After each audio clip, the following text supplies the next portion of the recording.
Hey, everybody. Thank you for stopping by today.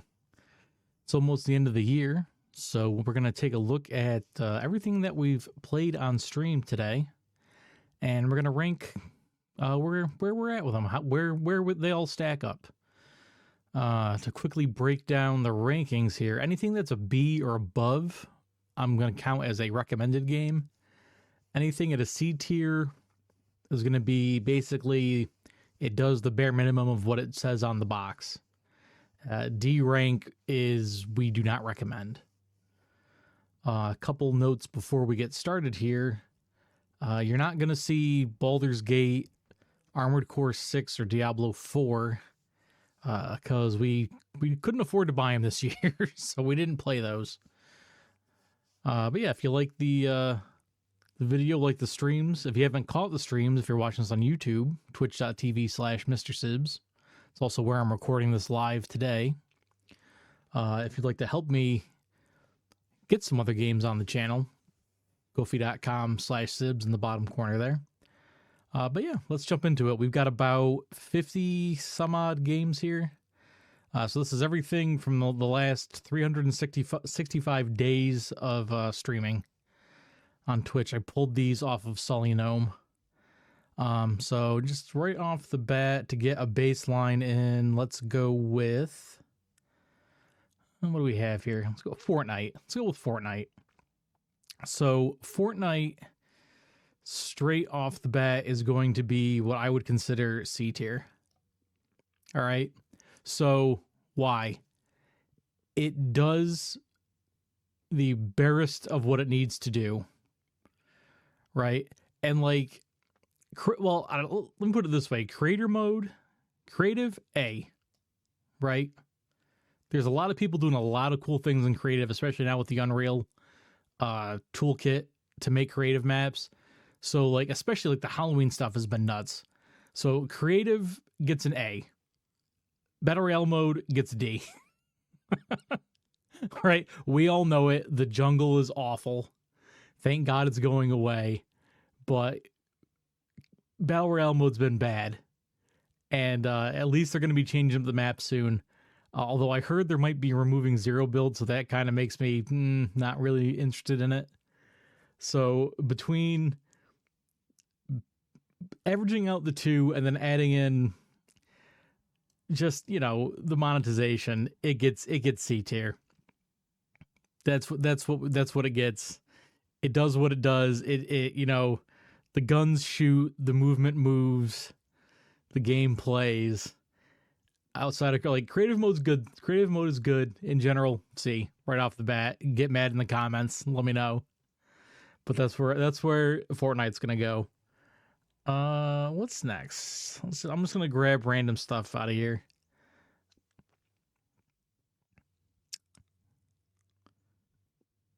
Potion Craft. We played this on Game Pass a while ago. I'm gonna put Potion Craft in B tier. So B tier, I like the game. It's not necessarily something that I continually go back to. So Potion Craft was neat. You basically run like a medieval fantasy potion shop. It's got this illustrated manuscript kind of art style to it. And you can kind of, a lot of experimentation, a lot of like figuring out what things do what in the game. I enjoyed it, but it's not something I actively continually go back to. Let's see. Rise to Ruins. I'll also put that in B tier. That's a pixel graphics strategy game. I didn't really play a lot of it. Might go back around to it. And of course, if any of the games here that I've played you want to see more of, let me know. Because we can always go back.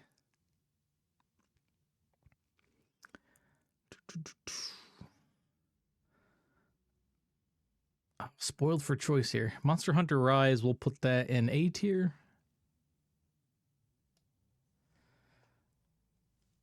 I never got around to playing the expansion for Rise. But I do like the way they change up the movement from world to make it a little faster to get around.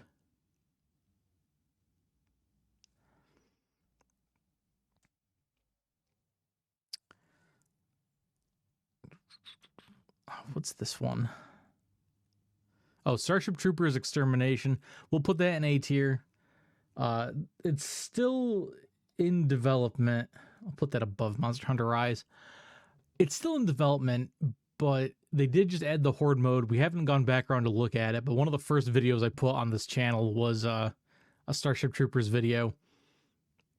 But I did enjoy what I played. The community has been super fun in that. Maybe not so much to live stream, but I've been playing it offline here and there. But they get pretty funny on comms in game.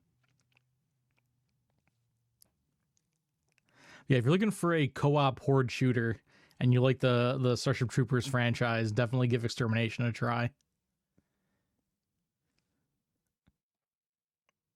Power Wash Simulator gets an S tier because Power Wash and it's a simulator.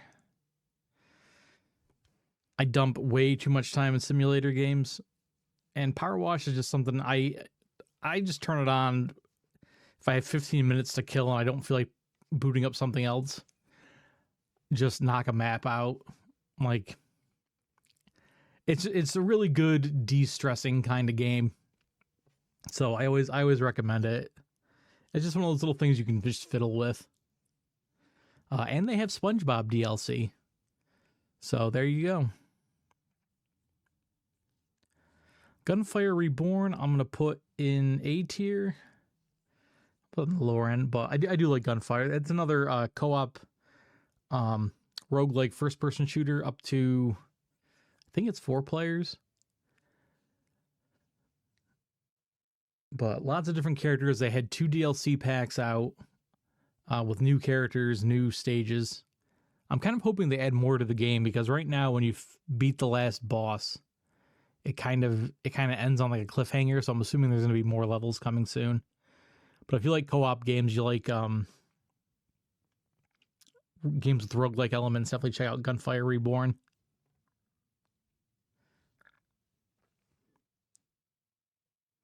Ark Survival Evolved. This goes into, I'm going to say, well, I'm going to say C tier, but should it be D tier? I don't like Ark.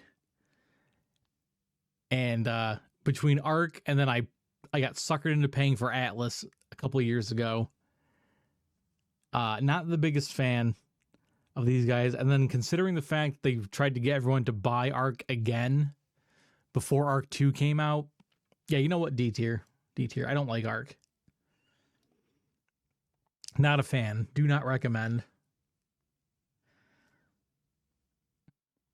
I know I'm going to have people that disagree. Subjectively, not a fan of Ark.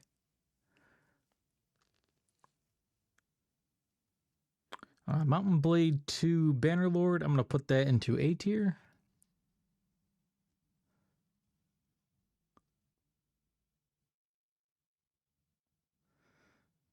Another one for D tier, and it's not that it's a bad game. Well, you know what? I'll put it in C tier. Hell Let Loose. I'm going to put it in C tier. If you're into semi-realistic, like Milsim-esque first-person shooters, Hell Let Loose is good. If you have people to play with as an actual coordinated team, Hell Let Loose is good. If you have commanders who know what they're doing in a match, Hell Let Loose is good. I have none of those things. Trying to play as a solo, terrible. Absolutely miserable experience. So for me, it's a C. It's probably closer to a B tier for the people that like that kind of thing. That's the kind of thing they like. It's probably a B or an A tier. World War II European theater, semi-realistic first-person shooter. But yeah, for me, it's a C.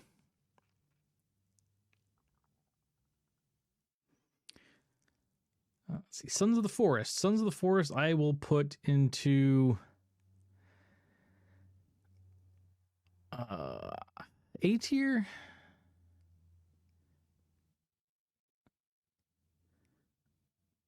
The monsters really make me not want to play the game, to be honest. Like, I'll put it in A tier. I was never a fan of the original Sons of the Forest, but I do like a lot of the aspects of Sons of the Forest. The monsters gross me out so much that I actively avoid playing it. But and you know what it is? It's the babies. It's the little mutant baby monsters. I hate them. And I keep waiting for like somebody to put out a mod or something that like replaces them with something else because they just creep me out so bad. Like I mean, they're like babies in real life. They're just creepy, like ugh. And they jump. I'm like, I mean, okay, babies in real life don't do that, but these ones do, and it makes the concept of a baby even worse because it's more mobile. D tier for no, okay, we won't put it in D tier for the baby mutants. We'll leave it in A tier. I have to go back and play it again. I haven't played since they added in some of the new updates. There's like a couple new boss fights and stuff, but it's a tough prospect. It's challenging. Too spooky. Let's see. Dungeon Defenders. Well, let's do Dungeon Defenders 2. Dungeon Defenders 2 gets C rank. I would like to put it higher. It gets a C rank. Mostly because of the grind. Very grindy. And very monetized. Now, it is free to play.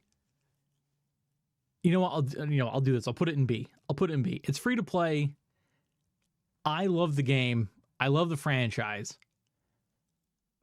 Dungeon Defenders 2, the gameplay I like over Dungeon Defenders Awakened because it's faster, but the actual progression for your character building and your stats, very grindy.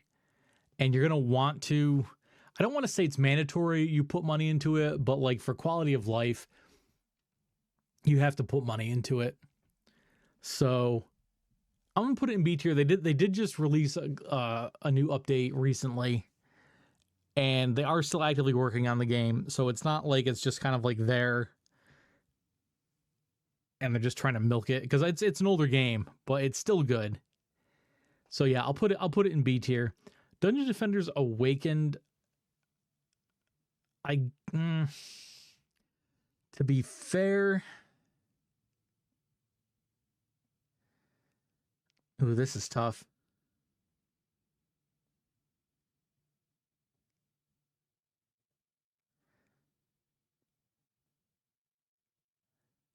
I'm going to put Dungeon Defenders Awakened at the bottom end of A tier for right now. So Dungeon Defenders Awakened, this one's not free to play. It's a reimagining, I guess I'll say, of the original game.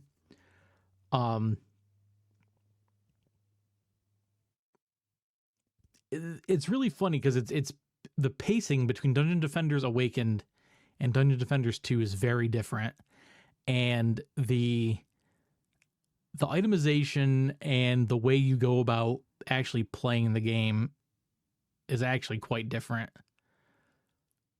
between the two of them. It's very different experience. I do think Dungeon Defenders Awakened is a bit more of a laid back experience, so to me it's a little more compelling. So that's why it's ranked above Dungeon Defenders 2. But I would definitely say try either one of those, and if you like those, check out some of the other games in the franchise. You could even go back and try the original Dungeon Defenders.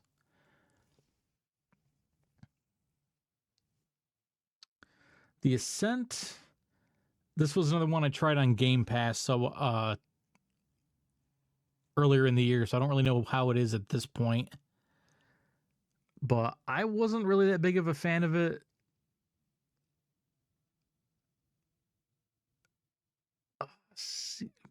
No, it's definitely better than the C tier. It does a lot of interesting things. The Ascent is a isometric third person cyberpunk action RPG. So if you're into Cyberpunk, Blade Runner, etc., I would check it out. The thing that got me about it, the lighting's very very stylized and very harsh. So eventually to me it got painful to look at. Oh, you know what? I should probably add speaking of Cyberpunk, I didn't add Cyberpunk on here because I haven't played it on stream since they updated it. I haven't gotten Phantom Liberty for the same reason why we don't have Armored Core or Baldur's Gate, is that it costs money. So I haven't played the expansion yet, but I did go back and play the original base Cyberpunk after the last update, the 2.0 or whatever up to now, 2.02. And I do really enjoy it. I mean, I didn't dislike it originally. The lack of the multiplayer. Like, I bought the game expecting them to actually do the multiplayer, and they haven't / aren't going to. Which is unfortunate, but I've made peace with the campaign mode. So like Cyberpunk is an A-rank game. I just haven't played it on stream, so it's not on this list. But what is on this list is old school RuneScape. And I'm gonna put that into B tier. Not my particular cup of tea MMO wise, but I did play it for a little while. I can see how people who played it when it was new are going back and playing old school RuneScape now. But it didn't really grab me. It's good, but it's not my kind of MMO. Also free to play, so you know, if you're into older style fantasy games, MMOs, very sandboxy, give it a try. I think the thing for me that knocks it down in rank is, again, it's a free-to-play game where you really have to pay them money to get the full experience, which basically means it's not really free to play. Like if you're locked out, like if you're only getting 60% of the experience on free to play, it's not really free to play. And that's kind of where RuneScape is, because there's stuff you need to, there's progression you have to pay for to get the full use out of. So it kind of invalidates the whole reason to play free to play.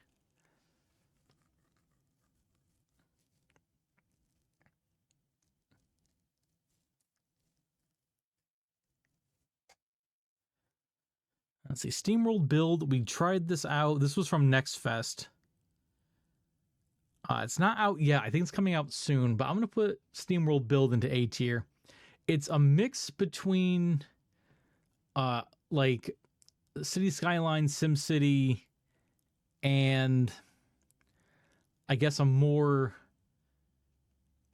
I don't want to say Factorio, but it's got that kind of like production chain resource gathering feature. So what you're doing is, on the surface of this planet, you're building a town for these like old West style robots, which is kind of, it's very kind of Futurama-esque in that, in the way the robots are presented.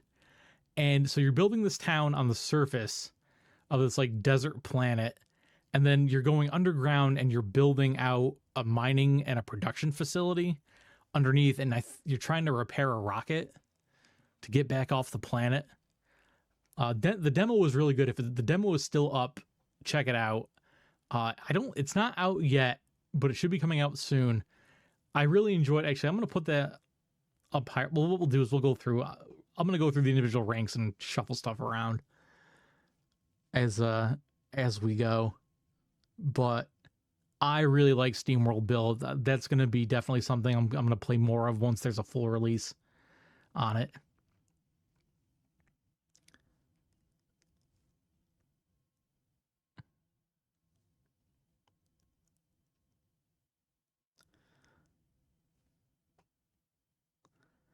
Let's see who to go next.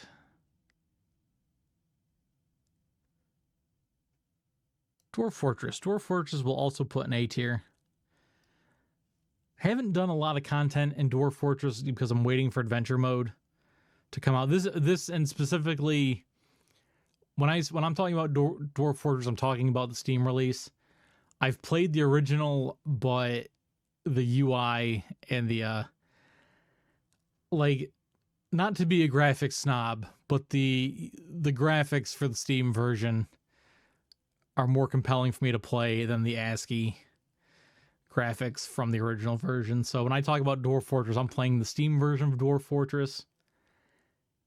Highly recommend it if you like any type of colony management, any type of sim like that. It's just the amount of storytelling that can come out of you running a fortress is amazing. And like any type of game that can give you that kind of emergent narrative as you're playing, to me, is like the one of the best examples of what you can get out of a game. And you know what? I guess that's probably also why I have Bannerlord up in A rank, because and my phone is ringing. I'm sorry if you hear the phone in the background. We're gonna ignore it. Any type of game that's a sandbox and it's like you can put yourself into a role in the game and just go. And instead of it being necessarily a railroaded, here's where you're gonna go, slow walk through this corridor while we throw storylines at you. Instead of that, you're interacting with the game world and the world's reacting to you in it. And the type of organic storytelling that comes from that's the most appealing thing to me when it comes to a lot of games. So that's why anything like that is going to rank high with me. Bannerlord, Dwarf Fortress. Let me pull what else do we have in here that's like that? Space Station 14. Like S rank. In terms of just the dumb shenanigans you can get into and just the random stuff that'll happen to you while you're playing a shift Space Station 14. Amazing. If you've never heard of Space Station 13, basically every round you are playing a role on a space station. And this is like everything from you're just a tourist visiting the station, you're a janitor, you're an engineer keeping the station working, you're an atmospheric technician making sure everyone doesn't suffocate. You're a medical doctor, you're a scientist, you're a researcher, security officers, everything. There's just so many different roles to play. And occasionally, maybe someone's working for an illegal crime syndicate trying to take down the station. And they, put LSD into the air vents. Things like that. Or maybe it's just the clown, making bombs out of like bananas and space lube to make everyone's life a living nightmare. Yeah. Definitely try out Space Station 14. If you like multiplayer games where like you're basically putting yourself at the mercy of everybody else playing the game, definitely give Space Station 14 a try. There's a playtest on Steam right now. Free to get into and try the playtest. I love it. It's just dumb. Like the amount of just dumb stuff you can get into in Space Station 14. I can't say enough about it. Great stuff.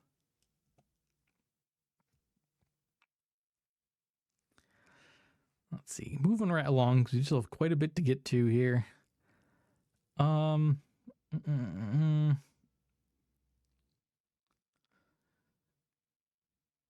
Similar vein to Starship Troopers Extermination, EDF 5, Earth Defense Force.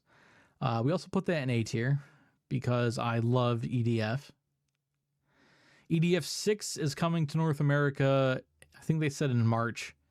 So definitely we will be checking out the new EDF later on this year. If you've never played Earth Defense Force in the past, imagine if you've seen the old, I think it was 50s and 60s horror movies with like, Attack of the 10-story tall spider and like, the ants the size of buildings and whatnot. That's basically EDF.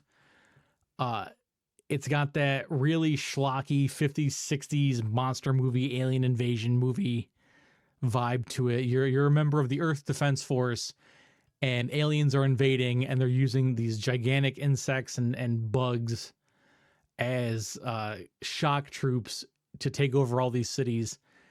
And you're a human-sized human against, you know, a 50-foot tall, you know, hordes of like ants and spiders and aliens and giant frogs. It's amazing. It's pure chaos. The cities are destructible. Like it's just like, if you want to just turn your brain off and play a shooter that's not very serious, Earth Defense Force, amazing games. And with friends, crazy. There's a character class in the game called the Air Raider, and you know, just if you want to call down like a bombing run across a map and just watch devastation.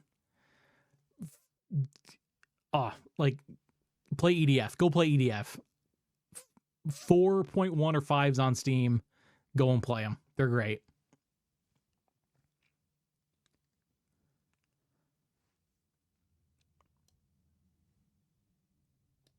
Let's see. Switching gears from EDF, let's go with Payday 2. Payday 2, no brainer, S rank. I have hundreds of hours in Payday 2. S rank. Love that game. Love the characters, love the setting, love everything about it at this point. Like I said, it's been out for like 10 years. It got better. Launch Payday 2, not the best thing. Payday 2 now, amazing. Monetized to death, I will say, full disclosure, lot of DLC for Payday 2. However, it does go on sale a lot. And again, older game, but love it. Love it, love it, love it. By comparison, going immediately to Payday 3. Where Payday 3 should be in this list is S rank. However, where Payday 3 is currently... Let's get rid of those Twitch goals for now because it's right on the middle of S rank. So where Payday 3 is right now... D rank. I don't want it to be there. That's where it is. Want it to be here. Want it to be here. The S rankest of S rank games, Payday 3. I have waited so long for this game, and they have fumbled the bag so bad. And it's D rank. I can't recommend anybody at all right now paying money for Payday 3. And it's nothing against the devs. I think the devs are doing a great job. It's the executive direction coming down from on high really, really got in the way of just making a game that its customers and its fans wanted.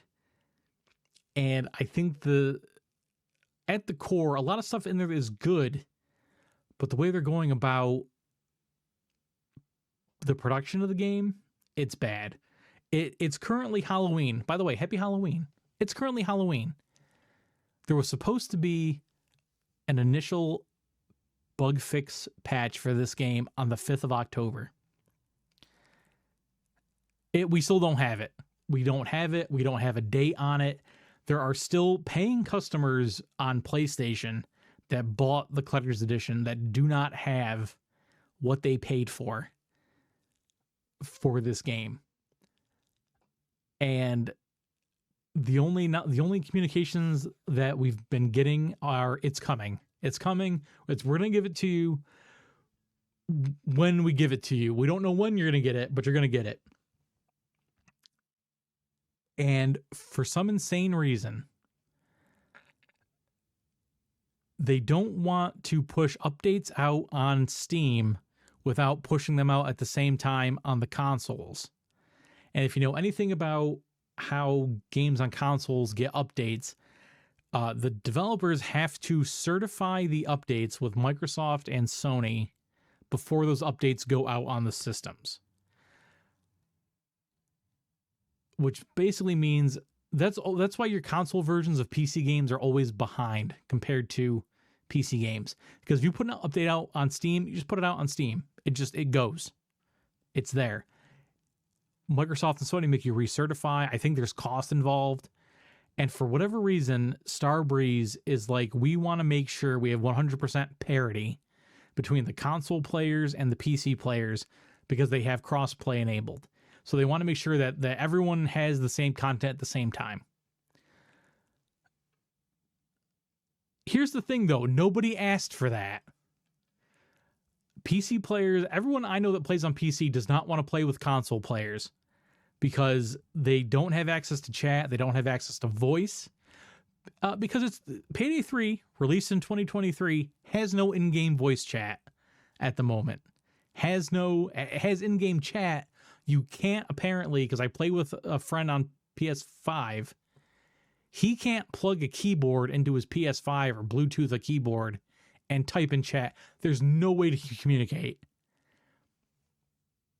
So, like, just D rank, unfortunately, it will be an S rank game eventually.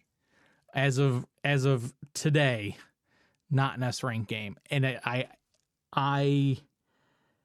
hurts my soul that it's not. But it is what it is right now. Payday 3 D rank, because of all of the poor management decisions that got in the way of a good game. While we're at it, speaking of poor management decisions getting in the way of what could be a good game, Warhammer 40k Dark Tide. This is the third Tide game from Fat Shark after Vermintide 1 and 2. Vermintide 1 and 2 A rank, right? So Dark Tide should probably be up here in A rank. However, no, D rank. Same reason as Payday 3. We're filling up the bottom tier. We're going to go aggressive at this, I guess, and just kind of knock out everything I'm not a fan of right now and get them out of the way. What's the deal with Dark Tide? Dark Tide is the third game in their Tide series of co-op first-person action shooters and slashers. Vermintide's very melee heavy. Dark Tide's definitely more gunplay heavy on most characters. Third game in the style of games that Fat Shark makes. Launch day 1. Less content. Probably the least amount of content out of all of their games on day 1. Essential parts of the game withheld. No crafting. No way to upgrade your weapons. Completely dependent on randomized rewards and like hours-long refreshes on a merchant in the hopes of getting a weapon that does like more damage than the base weapons they give you. And the complete inability to craft better weapons. However, what was working day 1? The premium currency cash shop to buy cosmetic gear for your character with no stat bonuses. Premium currency cash shop fully implemented day 1. Actual core gameplay mechanics coming soon. Here's the thing. Is premium currency and microtransactions and cosmetics bad? I'll say no. Here's the thing, though. Game not free to play. Full price game. Day 1, you get in. They're immediately asking you after you just paid to play the game, give us more money for premium currency to buy cosmetics for your character. So you can look good while you're like barely, while you're dying constantly, basically, because there was no upgrade system. There was no way to actually like progress your character outside of random chance and endlessly grinding your face on like the same 3 missions. So yeah, Dark Tide D rank. There has been a couple updates. They did finally get around to adding skill trees to most of the, like they had a new progression system where now you have some more specialization for the characters. But don't buy it. Don't pay full price for it. If you like Vermintide and you haven't played Darktide yet and you're still waiting for it, wait for a gigantic discount on it, because I can't endorse Fat Shark anymore at this point. They have the core concept of their games, the combat system, the action director in terms of like how it dynamically spawns enemies, the atmosphere, like everything that is the core game, they do well. Everything else that has to now surround a game in 2023, they go just all in on the absolute ass hattery of it. Like it's a good game ruined by bad management. So D rank for Darktide. Let's see, switching gears from that. Wildmender. In sharp contrast to Payday 3, Wildmender is an A rank. By comparison, Payday 3 they want parity with crossplay, PC, and console. Wildmender, exact same thing. You can play multiplayer with your friends on console and Steam. They had to release an update for the game to fix a lot of like game breaking, like progression breaking bugs and whatnot. The Wildmender developers put out the patch. They said it's coming out on PC today. We have temporarily, and again, big note, temporarily disabled crossplay until the patch gets certified for consoles, at which point we will re-enable crossplay for console players. That's the proper solution to your problem. So they get kudos for that. On top of that, the game's amazing. If you didn't check out the demo for Wildmender during Next Fest, it's an open world survival sandbox, literally sandbox. Like you wake up in a desert at an oasis, and they have this water system and plant system in the game where you're actually revitalizing the landscape as you play.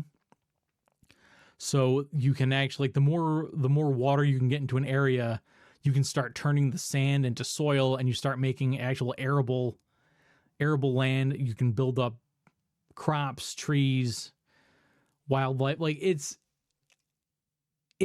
probably my favorite game of 2023 as of right now.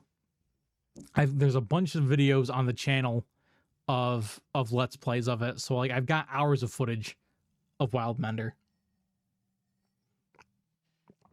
Kind of came out of nowhere for me. I just checked it out on Next Fest.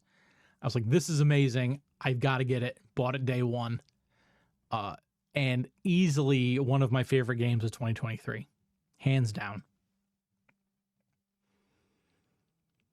And so let's see. Let's go from a brand new game to an old game. Phantasy Star Online Blue Burst. This originally came out in 2000, I think, or 2001 on Dreamcast. This is the PC version that came out in, I think it was 2005, 2007. S rank. One of the best MMOs I ever played. Phantasy Star Universe is probably my favorite out of the franchise, but there is just something satisfying about the stripped down control. Like it is like the basest of base MMOs. You make your character, there's a lobby, you choose missions, and you just go. And it's all that weapon. Like I gotta get that weapon. I gotta get that gear. Like I gotta get stats. And like it's just the most stripped down and refined dopamine experience. Like when you're grinding out monsters and you're fighting just hordes of enemies, and you hear that chime of when an S rank weapon drops. It's just one of my favorite games of all time. There's a couple of free servers up available for it. Phantasy Star Online Blue Burst, just chef's kiss. I love Phantasy Star. If you're looking for something more modern, they do have Phantasy Star Online 2, which got an open world expansion similar to Warframe. So that's Phantasy Star Online 2 New Genesis. That's free to play on Steam right now. That's gonna go in A tier for me. It's and I don't want to say it's purely nostalgia, because again, it does kind of fall into the RuneScape Dungeon Defenders 2 area of it's free to play, but to get the maximum experience, they do want you to pay. And it's really, I don't want to say it's mandatory, but it's highly recommended that you pay. And the big thing is you have to pay monthly to get the premium access to it. So I know I said I'm going to rank stuff later, but so New Genesis, I'm going to put New Genesis on the end of A tier, specifically because of the monetization. But very good, very competent. If you like Warframe, you want like an action style MMO with a mixture of sci-fi and fantasy, definitely try Phantasy Star Online 2 New Genesis. Speaking of fantasy, Final Fantasy 14. Fantasy and MMOs. This goes A rank.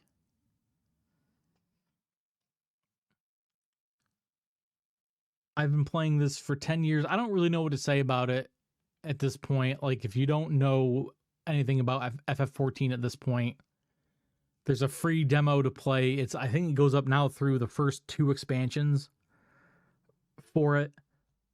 Probably the what's the word?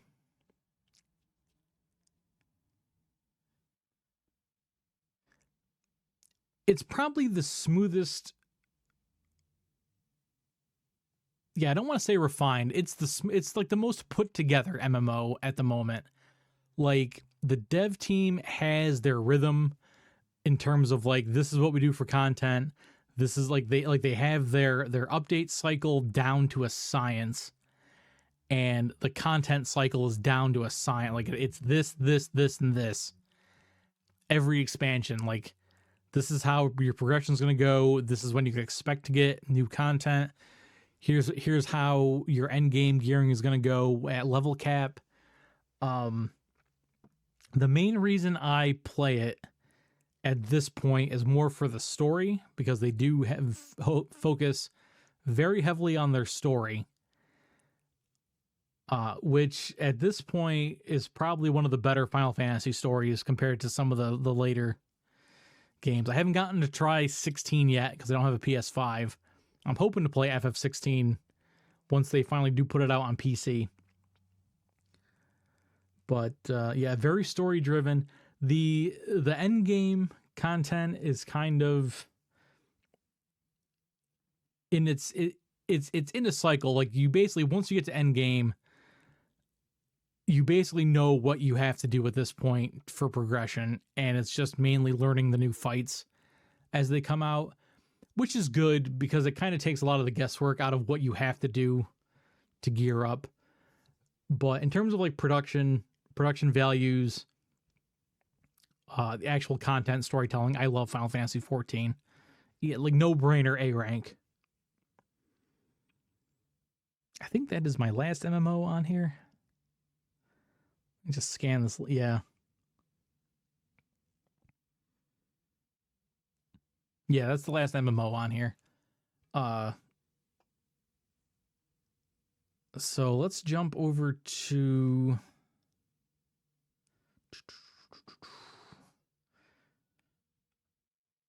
let's see, Deep Rock Galactic. Deep Rock Galactic is another no-brainer for me. That's an A rank all day, every day. If you're a Deep Rock Galactic fan, give me a rock and stone in the comments. If you've never heard of Deep Rock, 1 to 4 player co-op space dwarf mining sim / shooter. You are a mighty dwarf living on a space station orbiting a planet. You work for a mining company.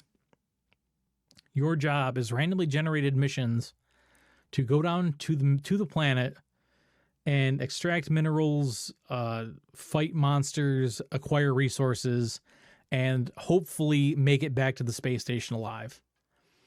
For me, it's an A rank. It would be S rank, except sometimes the RNG for the missions, if it generates a cave with a really funky layout, it can be a nightmare. Absolute nightmare. But deep customization system. They have a free season pass that I think they're up to the 4th season right now. Free season pass, bunch of content, adds in a bunch of cosmetics. They add in new weapons at a fairly regular pace.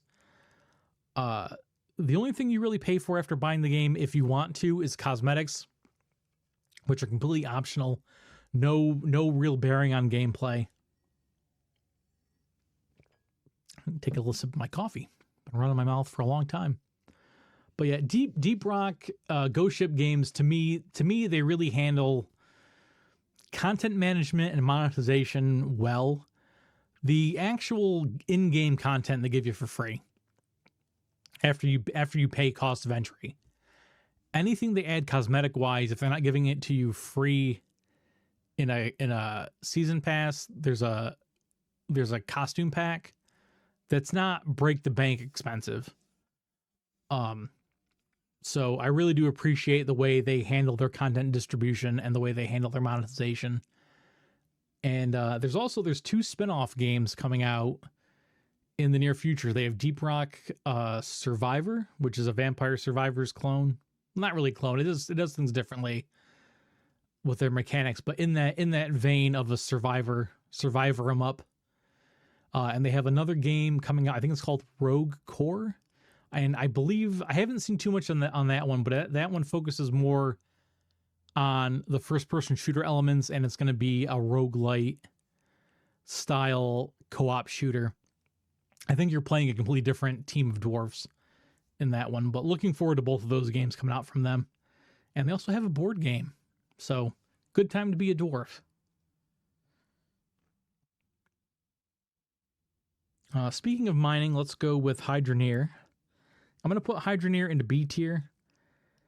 Hydroneer is a very open-ended, casual sandbox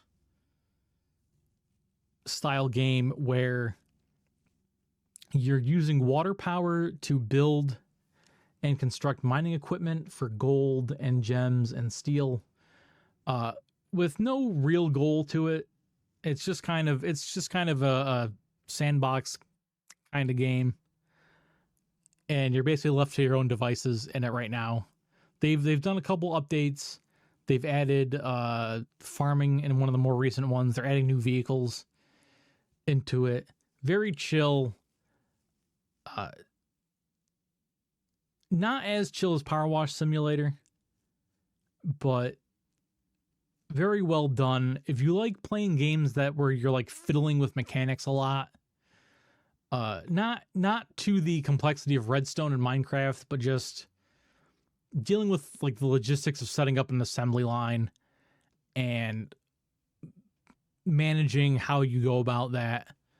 Definitely check out Hydroneer. It can get pretty grindy in terms of needing the money to get things you need to make a mining rig actually work, get up and running. So I would rank it a little bit higher, but it does get pretty grindy sometimes, and you're just waiting for money, waiting for your machines to generate stuff so you can go and get more stuff. But if you like Minecraft, if you like Factorio, if you ever played the Gold Rush game, Hydroneer's in that vein with more of a casual pacing to it, because the game will move at your pace But very good. I like it. It's got co-op now. But yeah, B rank for Hydroneer.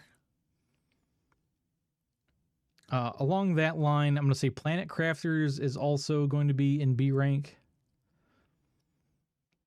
So in Planet Crafter, you're on a very harsh, kind of like a Mars-like planet, and you're tasked with making it habitable. So you're building different buildings and resources to improve the atmosphere, to like get water and rain forming on the planet to start supporting life and whatnot. Very interesting concept. Somewhere between a survival game and like an idle game. They just added in 2 new biomes. They just added a new volcanic biome. I haven't gone back and looked at that, but fun game. It was still, I think, in early access when I first tried it. I might wait for them to have a full 1.0 launch before I go back around and check it out again. But I do still recommend Planet Crafter, especially if you like games in that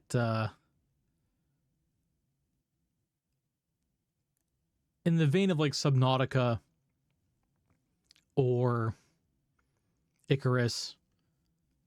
I wouldn't say it's like Rust in that type of survival mode, but that same kind of first person build a base, survive, and then you have these meta progression goals with the planet crafting. All right, we're going to try to turn this up into high gear here to get through the rest of these. Dragon's Dogma, Dark Arisen, A tier. 100%. If you're looking for a good fantasy third-person action game, Dragon's Dogma, like, amazing. Dragon's Dogma has the best magic. Like, if you want to play a spellcaster, the magic animations, the casting, the spell effects in Dragon's Dogma, the best, hands down. Older game at this point, sequel coming out, air quotes, soon. Can't wait to try the sequel. But yeah, I really, really highly recommend Dragon's Dogma Dark Arisen. Goes on sale a lot. Like, if you catch it on sale, tons of gameplay for the value. Like, one of the best. I don't put it in S tier because some of the mechanics are fiddly, but very high A tier. Let's see, Space Engineers, I'm going to put that in B tier. I like it, but a lot of the systems are more involved than I care to invest time into to get the maximum value out of it. I think if you can get into a good community of people that play Space Engineers, it's very easily an A to S rank game for certain people. For me, to play it solo, B rank for me. Atomic Heart, B rank. It didn't really grab me. This was another Game Pass game. Production value is good. Storyline was interesting of what I played of it, but it was one of those games where I put a couple sessions into playing it and then just didn't really feel all that compelled to go back and finish it. But I liked what I played.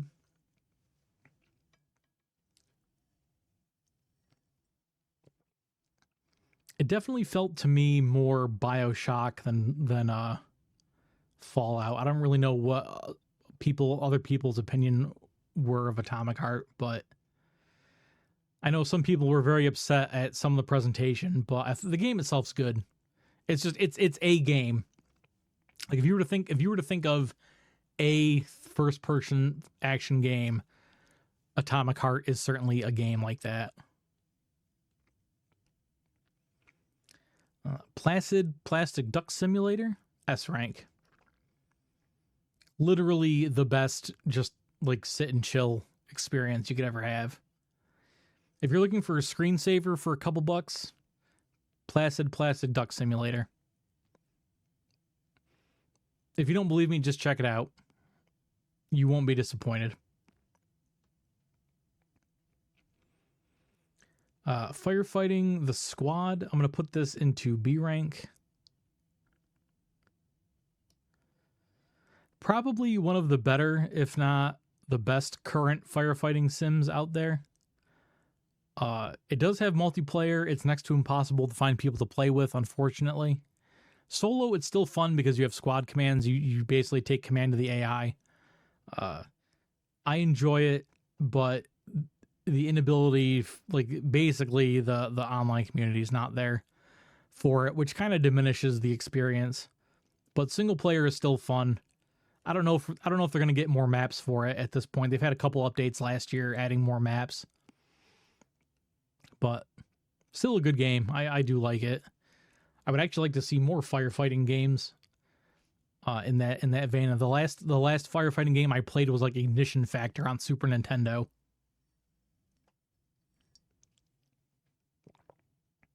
My Little Universe, this was another Steam Next Fest demo. I think it's a PC port of a phone game. It's basically a little idle game where you run around a map and unlock tiles, craft resources. It's a fun little time waster. It's not going to blow your mind. I'm going to put this into C rank. It is a game, and if you want to, if you're into it, you're into those kind of little incremental building type games, you would like it. But yeah, C rank for My Little Universe. I do like it. Just it is what it is. American Truck Simulator, I will say is, I'm gonna say B rank. Again, strictly for monetization. A lot of DLC packs, a lot of expensive. Well, they're not DLC; they're expansion packs. Like they straight up add content to the game, so I get why they're expensive. But definitely one of those games where it's going to keep asking you to make investments into it. So for some people, that can be a problem. Graveyard Keeper.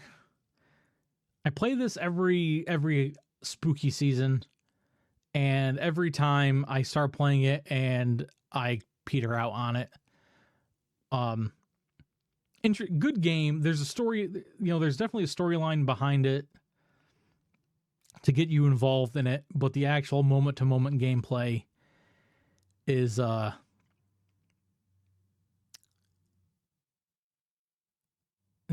the most involved.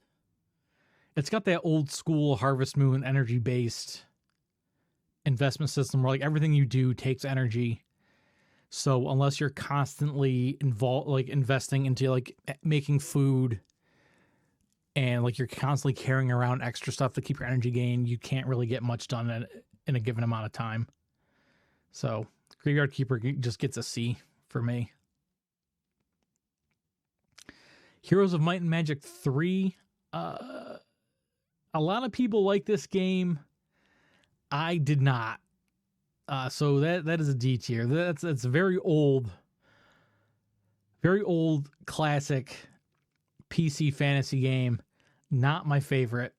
I bounced hard off of this game. I don't know if it's just because I never played it when I was younger or what, but it's just not my cup of tea.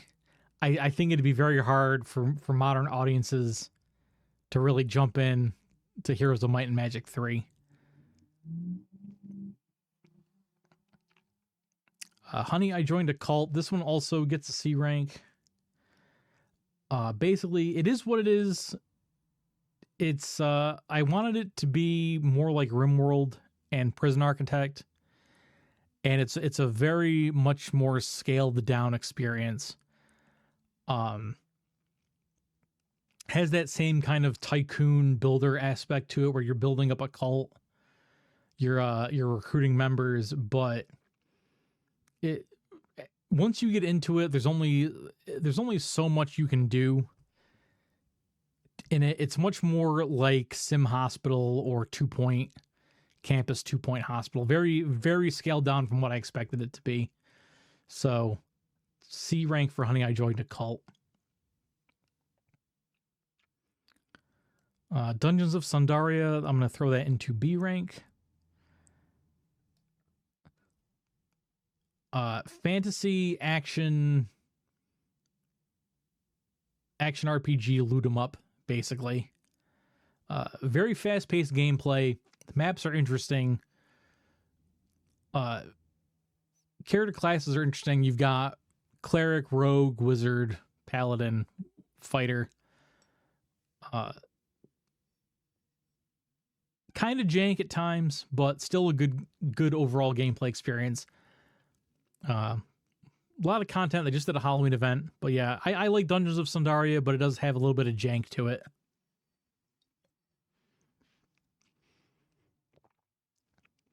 Crusader Kings 3, that gets, I'm going to throw it in S rank. Again, if you can get into it, that type of like emergent narrative, because it does randomize things that happen to you and your characters as you play. So you can have amazing runs in Crusader Kings 3. You can also have horrible luck in Crusader Kings 3. Along those lines, Houses of Caldaria, sorry. Great Houses of Caldaria. This one's fairly new. I'm gonna put it in B rank just because I want to see more where they go with it. It's not as expansive as Crusader Kings. You're working with a very set area of land, and it's in a fantasy map. Much more focus in this game on your economy, like your personal land holdings and individual item production. Whereas in Crusader Kings, it's more of like very high level macro management of people and resources. Palia, I'm going to put this into B rank. Free to play. If you like Animal Crossing, if you checked out games like Dreamlight Valley, I would even say The Sims. I'm trying to think what else this game, other types of games people would like. If you've ever played My Time at Sandrock, check out Palia. Good open world cottage core type game. Is that a genre now? Cottage core? I guess you could make an argument that it is.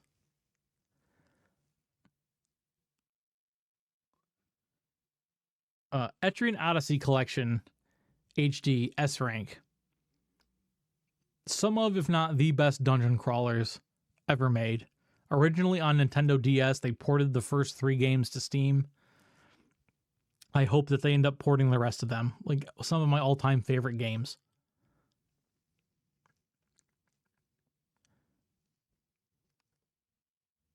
Shadows of Doubt, I'm going to put this into B tier. Voxel-based procedural detective / investigation game. If you like crawling around in vents from like Deus Ex, and you love breaking into people's houses and getting information and whatnot, any type of those kind of stealth-based games, Shadows of Doubt, definitely try it. It generates you a city, it generates crimes, and you have to solve them by whatever means necessary. Like you are a freelance private investigator. Very cool cyberpunk dystopian theme going on in that game. Remnant 2, we put an A tier. I need to go back and play more of it, but definitely one of the best games this year. They've had to do a lot of bug fixes to it as they've been going. They probably released it a little earlier than they should have, but they've been doing loads and loads of work to it. Big fan of Remnant 1. I like the job system in Remnant 2 where you basically can combine 2 classes into your kind of own customized class. But yeah, really like Remnant 2. Didn't play it a lot on stream because people didn't seem that interested in watching it. But have been playing it off stream. I do enjoy it. Halls of Torment. This is another Vampire Survivors like, very Diablo-esque art aesthetic and presentation. This goes into B rank for me. They've been adding content at a fairly steady pace, but I can understand it not being for everybody.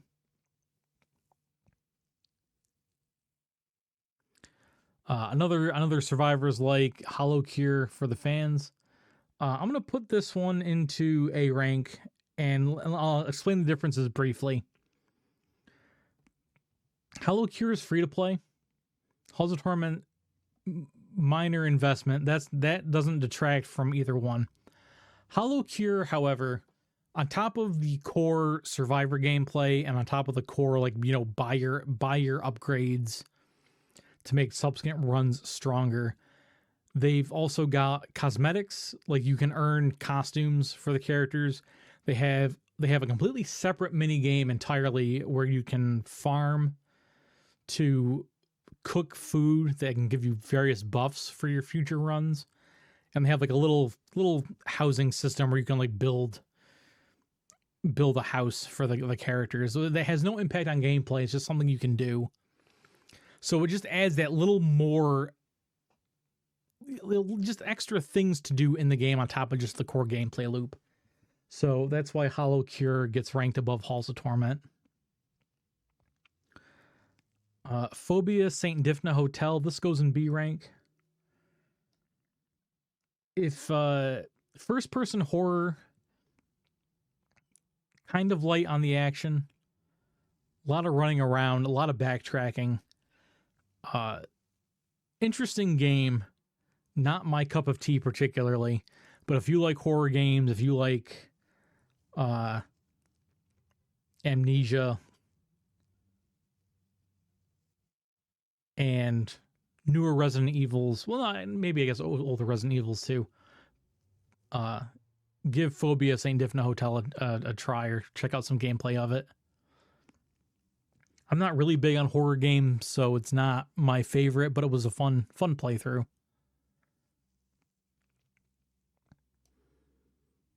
Dungeons 3, A rank. I love the Dungeons series. Dungeons 4 is coming out in the next couple days, so I'm really hoping to check that out at some point. Maybe not immediately, but some point soon. Honkai Star Rail. Space waifus on a magic space train. Where does Sibs rank a gacha game? Considering he's been complaining about monetization and exploitive development. Star Rail gets a B rank. Here's the thing with Star Rail. The gameplay is interesting. I really enjoy the way you can build a team of characters and have their abilities kind of bounce off each other and complement each other. The worst part about Star Rail is that a lot of your character building is gated by consumable items, and they demand a constant influx of money from you. So it's a really hard recommendation, but Hoyoverse they make a good product, but oh my god, the costs they expect from their customers is crazy. So Honkai Star Rail I'm going to put in B. I would love to rank it higher. If they eventually break from the phone game gacha style of monetary exploitation and they make an actual, you know, fully fledged game at some point, it will be amazing. Like, I think Hoyoverse does good work. I just find their constant, like, every system they design to make money, to drag money out of you is a very big detractor. Stranded Deep, this was another Game Pass game. Survival building. sandbox game. Here's the thing. I'm putting it in D rank. I like survival sims sandbox games. Stranded Deep did not grab me because in a game like it just has a mechanic that completely breaks the immersion for me. And with Stranded Deep, it was this. There's a finite amount of rocks you can get in the game. Now, for a survival crafting game, you can imagine how that's a problem. Because every hand tool you need requires rocks to to make your axe, to make your shovel, to make your dagger. And they have durability, so you're constantly running out of them. So you constantly have to try to go further and further afield to find more rocks. Meanwhile, though, the terrain, giant ass boulders everywhere that you can't mine more rocks out of. So, complete bonehead gameplay decision, ruined the game for me. Awful. Do not recommend. I'm going to leave Skyrim for last. So we're going to talk about Phasmophobia and Demonologist. Where do Phasmo and Demonologist go?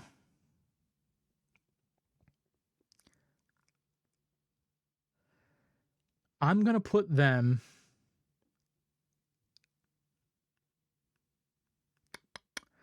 Where do I put them?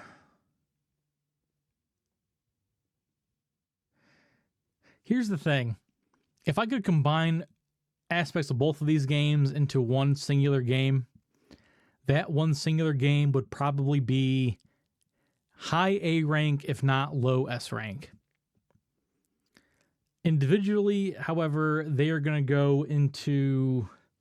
I'm going to put them both in B tier. And I'll explain why. Phasmo's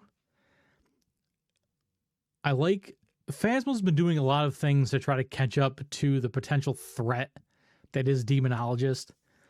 Demonologist has the better thematic set design for their levels. Like, the actual mood and atmosphere of the maps in Demonologist are definitely play more into the spooky, dilapidated buildings and whatnot. Whereas in Phasmo, I guess you could say it's a conscious decision where Phasmo is trying to present itself more grounded in everyday settings. The way I think of it is Phasmo is trying to be like those old Ghost Hunter reality TV shows, where Demonologist is trying to be more of an actual, like, Demonologist is trying to sell you more on the idea of you are like a paranormal investigator and exorcist. So like you're in Demonologist's world of what that entails and what that universe kind of deals with, and like that's why the maps are a little more fantastic and they're a little more artistic, whereas with Phasmo it seems to me like it wants to be a reality TV show. So, you know, you're dealing with like houses in the suburbs, campsites, and it's very grounded in reality. That being said, I like the equipment. I like the equipment more in Phasmo than I like the equipment in Demonologist. And I like the way Demonologist has you interact with the environment, and I like their lighting system better. Phasmo's gotten better with the recent updates, but the way it's hard. Again, like Demonologist, I really like their progression. I like they give you a hideout, well, not really a hideout, they give you a base of operations, and you can buy better ones. So as you're making more money, like you kind of feel a progression in a meta sense, in the way that it's just like, you're kind of, you go from like a creepy old house to a bar, like you buy a lighthouse and then like you get this really nice looking apartment. There's more character customization in that regard.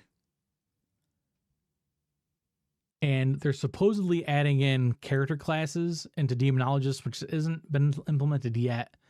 I'm very interested in how that's going to change the gameplay. There's a chance Demonologist ends up being a way better game than Phasmo. At this point, they're basically two sides of the same coin. It really depends on where the development's going to go with both of the games going forward.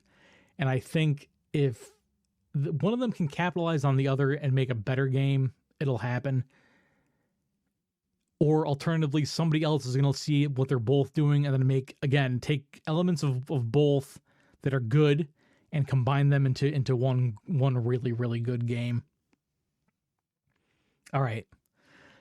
Last game on the list, Skyrim. Where do I put Skyrim?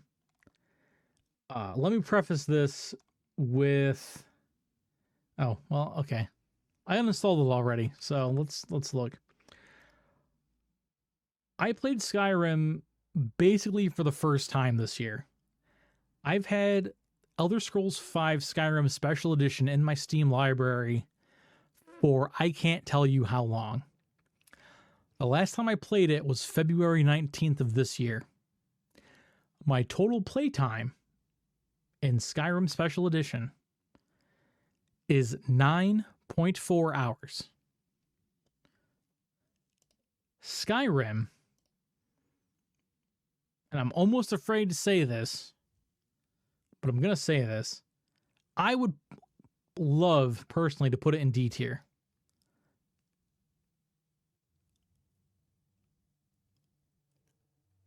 Type your angry comments now. I'm going to put it in C tier. I would personally rate it even lower. Now, I always had this argument with Elder Scrolls fans. And when I say Elder Scrolls fans, what I mean is people who bought this game on their Xbox. Because there is nobody else that makes this argument. And to preface this, for those of you who don't know, I worked at GameStop for 10 years. I sold, I don't know how many different versions of this game. Skyrim is what normies think a good game is. And it's not. Now, hold up. Let me explain. The only reason why people like the Elder Scrolls is because of the modding community that makes content to work in those games. The games themselves are terrible.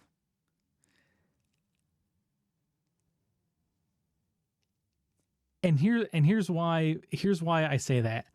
My first experience with the franchise was from Walmart's bargain bin. Okay? I bought Morrowind in like a $9.99 CD jewel case box. Like it literally came in just the case from the discount bin at Walmart.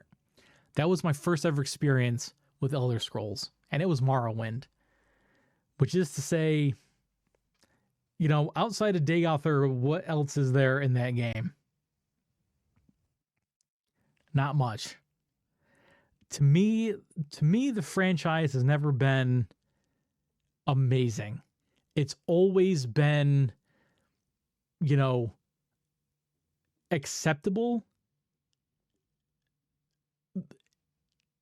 I just don't understand the hype about Elder Scrolls at this point. And it just has to be those people who they've never played other games and their first introduction to the franchise was Skyrim on their consoles. And that's what they think a role-playing game is. That's what they think a game should be. And they don't play anything else. They just keep buying Skyrim. And it's just this perpetuating group of people that don't expand their horizons because they know this thing and they're going to play this thing. And I just don't see it. There's just it's a lot of wandering around. It's a lot of loading screens. I mean, Todd knows his customer base, I guess, because it's all they keep making. Like, Bethesda has their product, and I gotta be honest, for my taste, it's not a good product. So, you know, let me know your opinion. I'm sure I'm in the minority here. I know I'm in the minority here, but Skyrim, not a good game. It's boring. I'm sorry, it's boring. The combat's not that great. I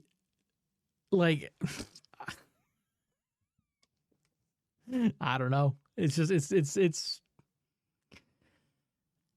it is what it is, I guess. But yeah, that's where the list shakes out. I don't know. I don't know if I'm ending on a bombshell here or what, but let me know what you think in the comments. At me, flame me on Twitter, whatever. Tell me how wrong I am about Skyrim, I guess, or maybe what I'm doing wrong when I play it. But like, I have to fight off sleep whenever I was playing it.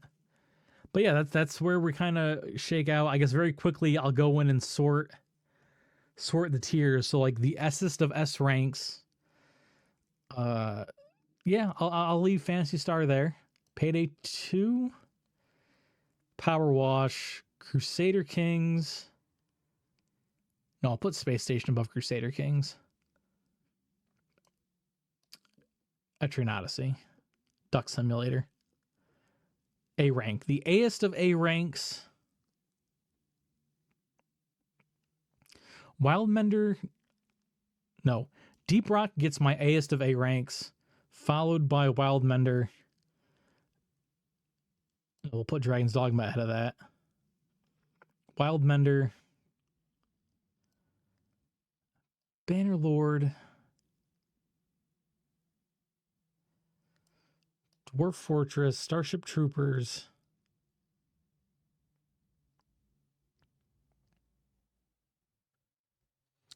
Let's see. Monster Hunter. Sons of the Forest. Final Fantasy 14. EDF. Gunfire.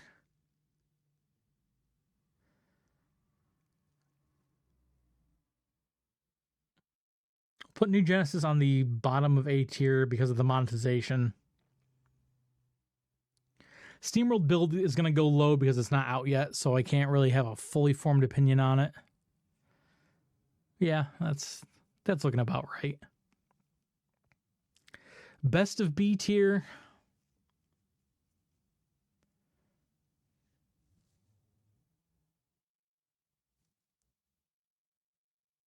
I'm going to put Shadows of Doubt on best of B tier because I do enjoy the crawling through vents and stealing people's stuff. You know, to solve crimes. Lowest of B tier. Yeah, I'm pretty confident leaving Star Rail at lowest of B tier again because of monetization.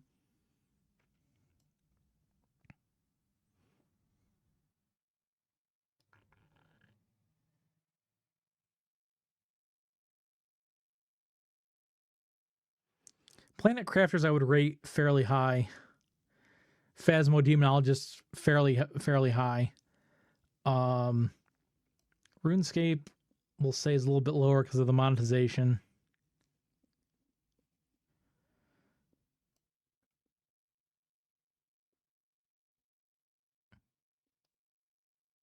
Dungeon Defenders 2 gets knocked down because of the monetization.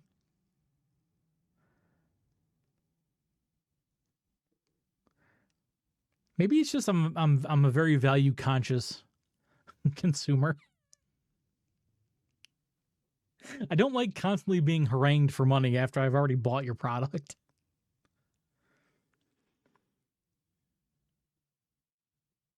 Oh, you know, there's one other game that I've played on stream that has not made it, that didn't make it into the list, and that's Outlast Trials. Outlast Trials goes into the I hate it tier, which is not listed.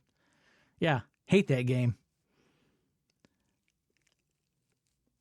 It's good with friends. Trying to play it solo, miserable. I could rant for another 2 hours about everything wrong with Outlast Trials, but I won't right now. Maybe we'll make a separate video of everything wrong with that game. Worst of the worst is going to be a toss-up. The bottom of D tier is a toss-up between Ark and Darktide. And I think I'm going to put Darktide on the absolute bottom because I'm more of a fan of Warhammer than I am of Ark. And I really feel like Fat Shark stepped in it with Darktide.